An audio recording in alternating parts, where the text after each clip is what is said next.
Ano Bíblico, 18 de novembro. Carta de Paulo aos Romanos, capítulo 8. Portanto, agora já não há condenação para os que estão em Cristo Jesus. Por meio de Cristo Jesus, a lei do Espírito de vida me libertou da lei do pecado e da morte. Porque aquilo que a lei fora incapaz de fazer por estar enfraquecida pela carne, Deus o fez, enviando seu próprio Filho, à semelhança do homem pecador, como oferta pelo pecado, e assim condenou o pecado na carne, a fim de que as justas exigências da lei fossem plenamente satisfeitas em nós, que não vivemos segundo a carne, mas segundo o Espírito. Quem vive segundo a carne tem a mente voltada para o que a carne deseja, mas quem vive de acordo com o Espírito tem a mente voltada para o que o Espírito deseja. A mentalidade da carne é morte, mas a mentalidade do Espírito é vida e paz. A mentalidade da carne é inimiga de Deus, porque não se submete à lei de Deus, nem pode fazê-lo. Quem é dominado pela carne não pode agradar a Deus. Entretanto, vocês não estão sob o domínio da carne, mas do Espírito, se de fato o Espírito de Deus habita em vocês. E se alguém não tem o Espírito de Cristo, não pertence a Cristo. Mas se Cristo está em vocês, o corpo está morto por causa do pecado, mas o Espírito está vivo por causa da justiça. E se o Espírito daquele que ressuscitou Jesus dentre os mortos habita em vocês, aquele que ressuscitou a Cristo dentre os mortos também dará vida a seus corpos mortais, por meio do seu Espírito que habita em vocês. Portanto, irmãos, estamos em dívida, não para com a carne, para vivermos sujeitos a ela. Pois, se vocês viverem de acordo com a carne, morrerão. Mas, se pelo Espírito fizerem morrer os atos do corpo, viverão. Porque todos os que são guiados pelo Espírito de Deus são filhos de Deus. Pois vocês não receberam um espírito que os escravize para novamente temerem, mas receberam o Espírito que os torna filhos por adoção, por meio do qual clamamos Abba, Pai. O próprio Espírito testemunha ao nosso espírito que somos filhos de Deus. Se somos filhos, então somos herdeiros, herdeiros de Deus e co-herdeiros com Cristo, se de fato participamos dos seus sofrimentos, para que também participemos da sua glória. Considero que os nossos sofrimentos atuais não podem ser comparados com a glória que em nós será revelada. A natureza criada aguarda, com grande expectativa, que os filhos de Deus sejam revelados, pois ela foi submetida à inutilidade, não pela sua própria escolha, mas por causa da vontade daquele que a sujeitou, na esperança de que a própria natureza criada será libertada da escravidão, da decadência em que se encontra, recebendo a gloriosa liberdade dos filhos de Deus.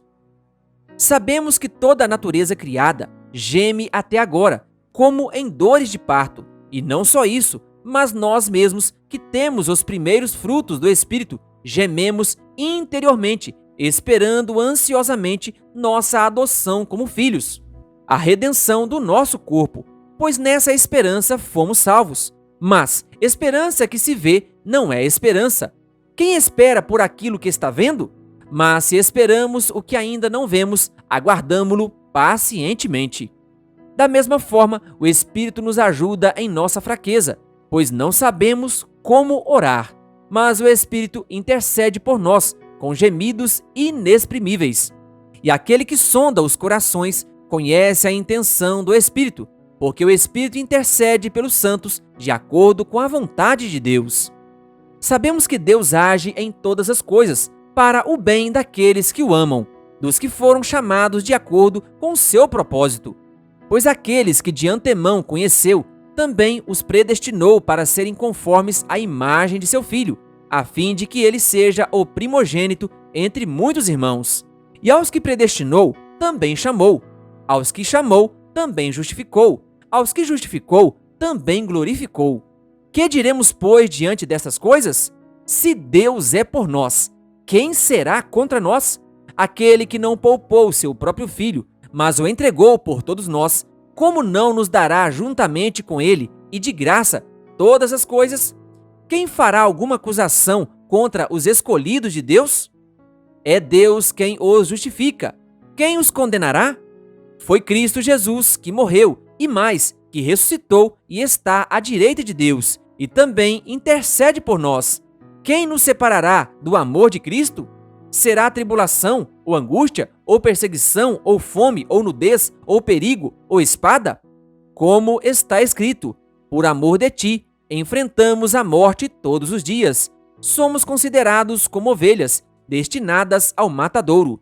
Mas em todas estas coisas somos mais que vencedores, por meio daquele que nos amou. Pois estou convencido de que nem morte, nem vida, nem anjos, nem demônios, nem o presente, nem o futuro, nem quaisquer poderes, nem altura, nem profundidade, nem qualquer outra coisa na criação será capaz de nos separar do amor de Deus que está em Cristo Jesus, nosso Senhor. Carta de Paulo aos Romanos, capítulo 9.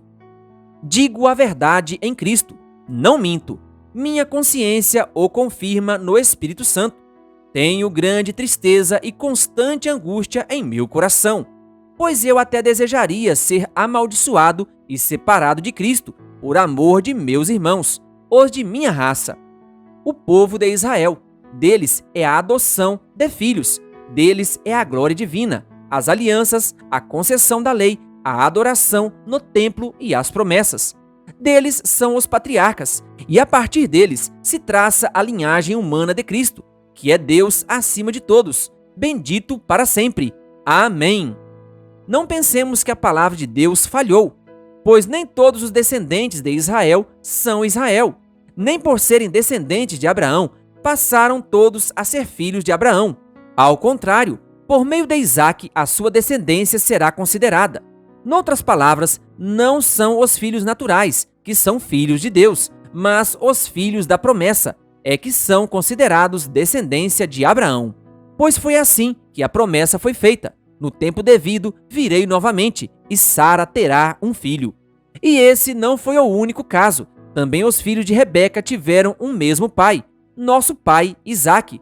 Todavia, antes que os gêmeos nascessem ou fizessem qualquer coisa boa ou má, a fim de que o propósito de Deus conforme a eleição permanecesse, não por obras, mas por aquele que chama, foi dito a ela: o mais velho servirá ao mais novo. Como está escrito: amei Jacó, mas rejeitei Esaú. E então, que diremos? Acaso Deus é injusto? De maneira nenhuma, pois ele diz a Moisés: terei misericórdia de quem eu quiser ter misericórdia, e terei compaixão de quem eu quiser ter compaixão. Portanto, isso não depende do desejo ou do esforço humano, mas da misericórdia de Deus. Pois a Escritura diz ao Faraó: eu o levantei exatamente com este propósito, mostrar em você o meu poder, e para que o meu nome seja proclamado em toda a terra.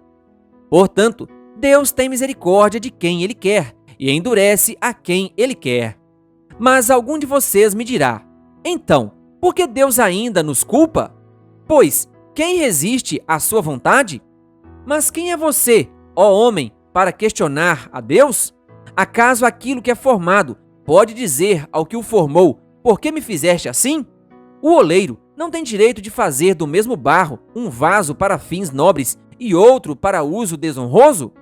E se Deus, querendo mostrar a sua ira e tornar conhecido o seu poder, suportou com grande paciência os vasos de sua ira, preparados para a destruição? Que dizer, se ele fez isto para tornar conhecidas as riquezas de sua glória aos vasos de sua misericórdia, que preparou de antemão para a glória, ou seja, a nós, a quem também chamou, não apenas dentre os judeus, mas também dentre os gentios? Como ele diz em Oséias: chamarei meu povo a quem não é meu povo, e chamarei minha amada a quem não é minha amada. E acontecerá que, no mesmo lugar em que se lhes declarou: vocês não são meu povo, eles serão chamados filhos do Deus vivo. Isaías exclama com relação a Israel: Embora o número dos israelitas seja como a areia do mar, apenas o remanescente será salvo, pois o Senhor executará na terra a sua sentença, rápida e definitivamente. Como anteriormente disse Isaías, se o Senhor dos Exércitos não nos tivesse deixado descendentes, já estaríamos como Sodoma e semelhantes a Gomorra. Que diremos então? Os gentios que não buscavam justiça a obtiveram, uma justiça que vem da fé. Mas Israel, que buscava uma lei que trouxe justiça, não a alcançou.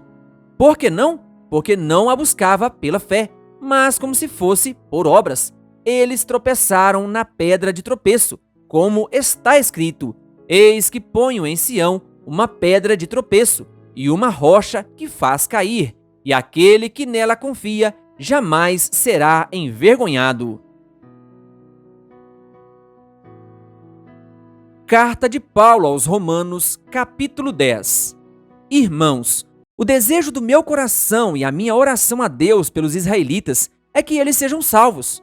Posso testemunhar que eles têm zelo por Deus, mas o seu zelo não se baseia no conhecimento.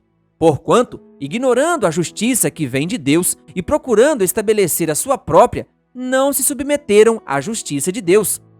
Porque o fim da lei é Cristo, para a justificação de todo o que crê. Moisés descreve desta forma a justiça que vem da lei. O homem que fizer estas coisas viverá por meio delas. Mas a justiça que vem da fé diz: não diga em seu coração: quem subirá aos céus? Isto é, para fazer Cristo descer. Ou, quem descerá ao abismo? Isto é, para fazer Cristo subir dentre os mortos. Mas o que ela diz? A palavra está perto de você, está em sua boca e em seu coração. Isto é, a palavra da fé que estamos proclamando. Se você confessar com a sua boca que Jesus é Senhor e crer em seu coração que Deus o ressuscitou dentre os mortos, será salvo. Pois com o coração se crê para a justiça e com a boca se confessa para a salvação. Como diz a Escritura: todo o que nele confia jamais será envergonhado. Não há diferença entre judeus e gentios, pois o mesmo Senhor é Senhor de todos e abençoa ricamente todos os que o invocam. Porque todo aquele que invocar o nome do Senhor será salvo.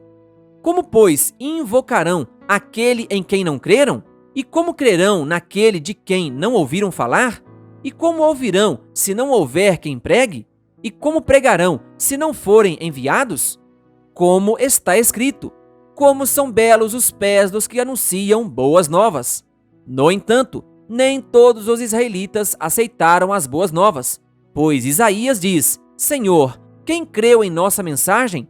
Consequentemente, a fé vem por se ouvir a mensagem, e a mensagem é ouvida mediante a palavra de Cristo. Mas eu pergunto, eles não a ouviram? Claro que sim, a sua voz ressoou por toda a terra, e as suas palavras até os confins do mundo. Novamente pergunto, será que Israel não entendeu? Em primeiro lugar, Moisés disse: farei que tenham ciúmes de quem não é meu povo. Eu os provocarei a ira por meio de um povo sem entendimento. E Isaías diz ousadamente: fui achado por aqueles que não me procuravam. Revelei-me àqueles que não perguntavam por mim.